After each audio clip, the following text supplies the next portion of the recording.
batu jolong masai lele ngau manjua dang tarbahen au martua dilului ho ale Tuhanau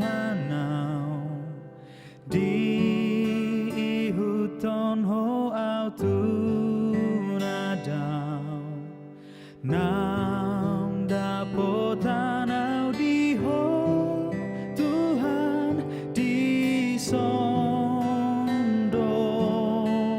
au sai dosaku dibantu haki monang au diban modernai gogodo di lehon tu haki diam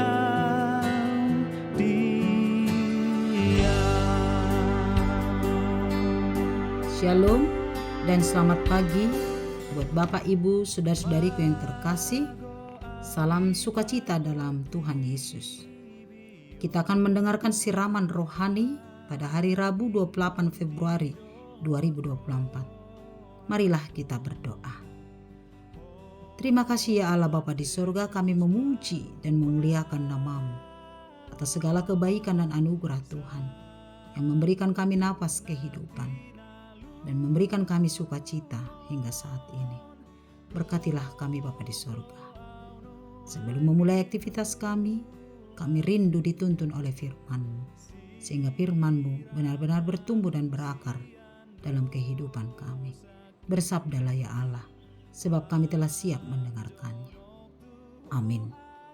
Firman Tuhan bagi kita pada hari ini tertulis dalam Yakobus pasal 5 ayat 1. Demikianlah firman-Nya. Jadi sekarang hai kamu orang-orang kaya, menangislah dan merataplah atas sengsara yang akan menimpa kamu. Demikian firman Tuhan. Bapak, Ibu, saudara-saudariku, sebuah peringatan keras disampaikan oleh penulis Yakobus kepada orang-orang kaya dalam nats ini.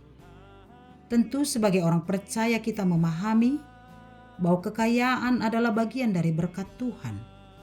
Setiap orang pasti merindukan supaya hidupnya sebagai orang kaya. Punya harta banyak, punya jabatan, dan tentu dengan itu dia akan punya kekuasaan. Menjadi orang kaya, orang yang mapan dalam hal ekonomi, adalah impian semua orang.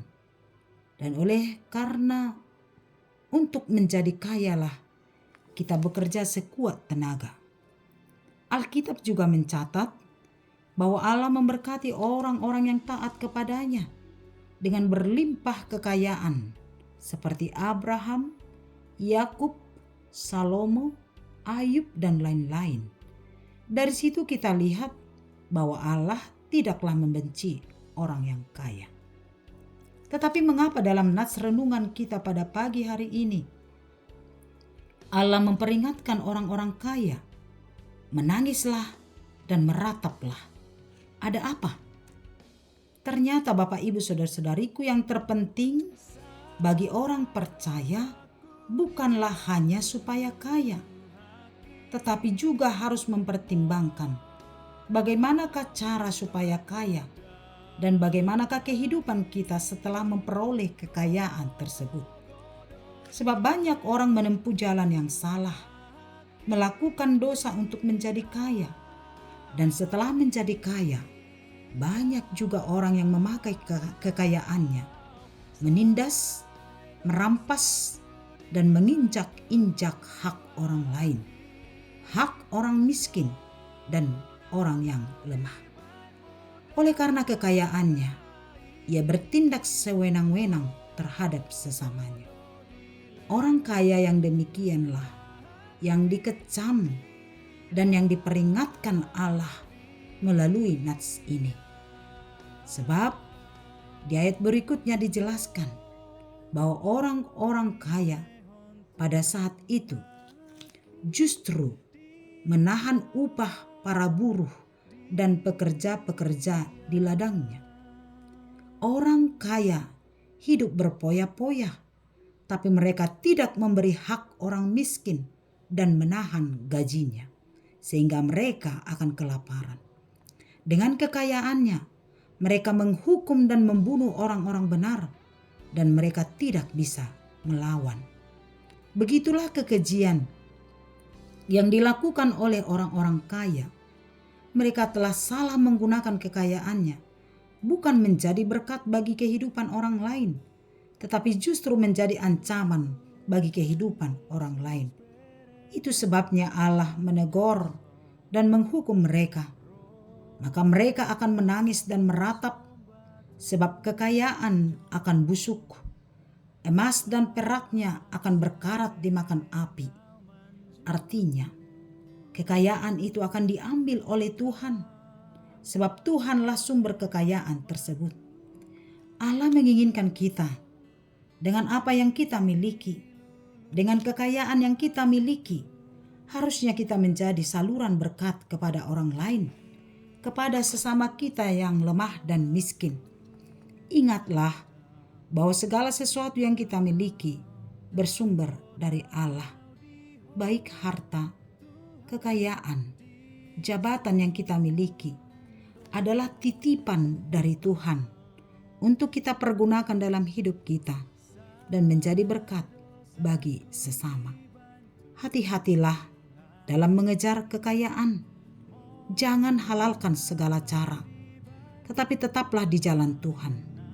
Dan hati-hatilah menggunakan kekayaan yang kita miliki sebagai titipan Tuhan. Sebab Tuhan tidak mengizinkan melalui kekayaan yang kita miliki, nama Tuhan menjadi dicela. Tetapi Tuhan menginginkan melalui kekayaan kita, nama Tuhan dipermuliakan melalui kepedulian kita kepada sesama. Dan jika kita gagal memanfaatkan titipan Tuhan itu, maka Tuhan Sang Empunya berhak untuk mengambilnya kembali.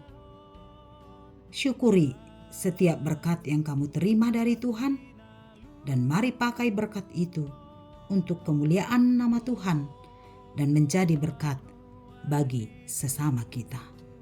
Amin. Kita berdoa. Kami bersyukur ya Allah Bapa di sorga, atas segala apa yang kami miliki, apa yang kami terima dari Tuhan. Semuanya bersumber dari anugerah-Mu. Terima kasih buat kesehatan, buat harta benda, buat pekerjaan, kekayaan yang kami miliki. Semuanya itu adalah titipan dari Tuhan dan bersumber daripada Engkau. Tuhan tolong kami supaya kami tidak menghalalkan segala cara untuk meraih kekayaan.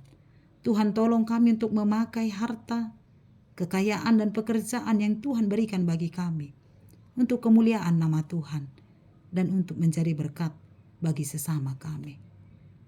Mari pakai kami Tuhan Yesus menjadi saluran berkat-Mu bagi setiap orang yang membutuhkan melalui apa yang kami miliki. Terima kasih untuk kebaikan-Mu. Berkatilah kami sepanjang satu hari ini.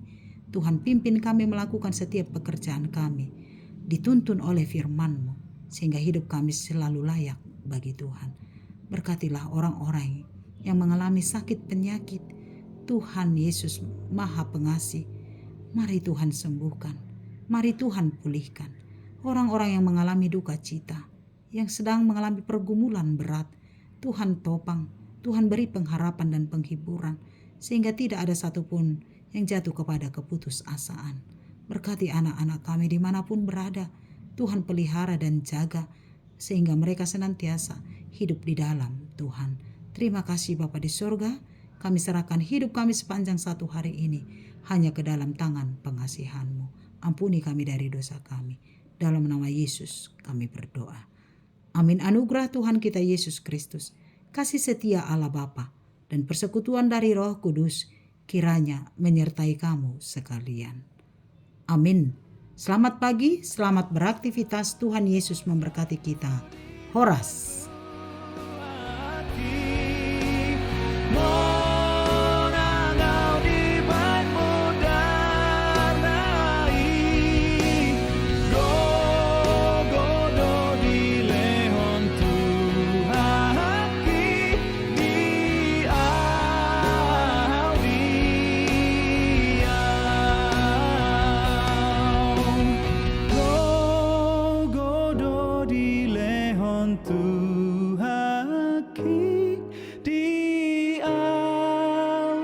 di